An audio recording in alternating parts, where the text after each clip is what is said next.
how to find privacy settings on TikTok mobile. Hello guys, in today's video I'm gonna show you how to find privacy settings on TikTok mobile. First, then open TikTok and now click profile here in the bottom, and after you click on it, just click these three lines in the top corner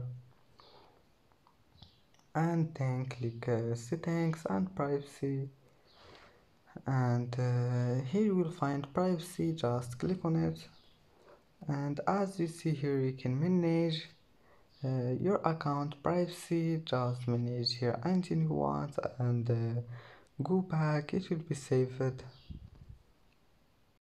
And that's it for today's video. If you like this video, don't forget like and subscribe, and thank you for watching this video until the end, and see you in the next video.